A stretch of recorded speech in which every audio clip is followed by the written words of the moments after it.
Hey, this is Tristan at Hip Cooks in West Los Angeles, and today I'm going to show you how to make T.G.I. Friday's 9-layer dip. They've got lots of good stuff on their menu, but we love that layered dip. Got all my ingredients spread out here. My skillet's nice and hot. One of the first things I want to do is get my bacon going. So this is 2 pieces of bacon that's been chopped up. I want that to get nice and cooked up before I add my refried beans. While that's cooking, let's work on the sour cream here. The sour cream is one of our layers, but we want to spice it up with some taco seasoning. So I'll just use 16 ounces of sour cream. Okay. And some taco seasoning. And this can be found like in the spice section in your grocery store. Just give that a good mix up so we'll get some flavorful sour cream. Okay, so that's ready to go. We'll let that sit for a little bit. While the bacon is still cooking, just the other ingredients, 2 cups cheddar cheese and some guacamole if you like guacamole for a layer. I've chopped up 2 Roma tomatoes and I've chopped up 1 head of cilantro. And then I also have 1 can of sliced black olives and 2 green onions that have been sliced into little pieces. We know that bacon, as it starts to cook, gets a lot of fat in the pan. This time, for richness in our dip, I'm gonna leave that fat in there. Once we mix in the beans, that fat will meld into the beans and they'll be really tasty. So I'm just gonna cook down the bacon. The bacon's all nice and cooked up, so I can take my can of refried beans, and this is a 16-ounce can, into the pan.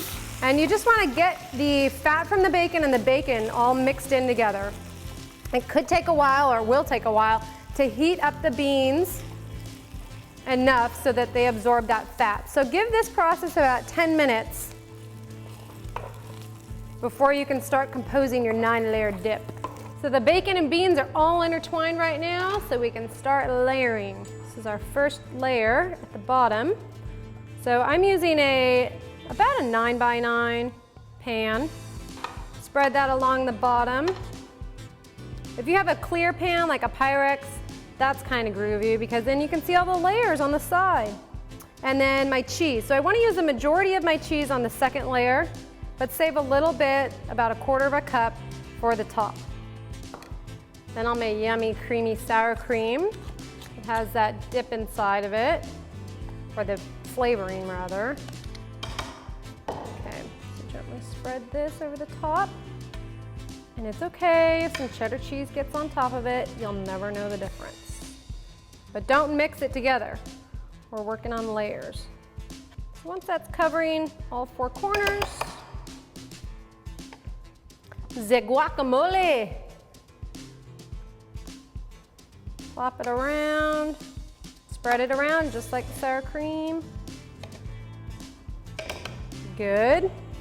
Now the tomatoes, I chose Roma tomatoes. Roma tomatoes are nice because they don't have as many seeds in them. They have a lot more of the firmer flesh, so you don't get all those seeds and all that extra juice that you might find in a beefsteak tomato or a round red garden tomato.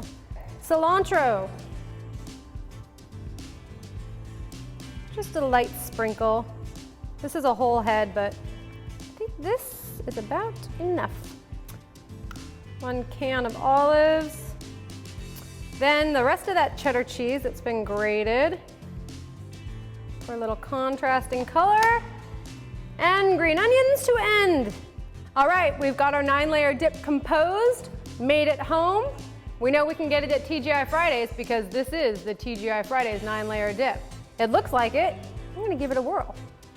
Got my little chips here. Dig down to the bottom. I want some of those bacony beans.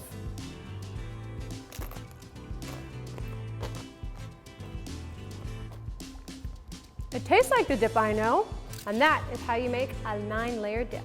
Thanks for watching. If you'd like to see any other videos, please send your emails to request@mahalo.com, and in the meantime, check out our other videos.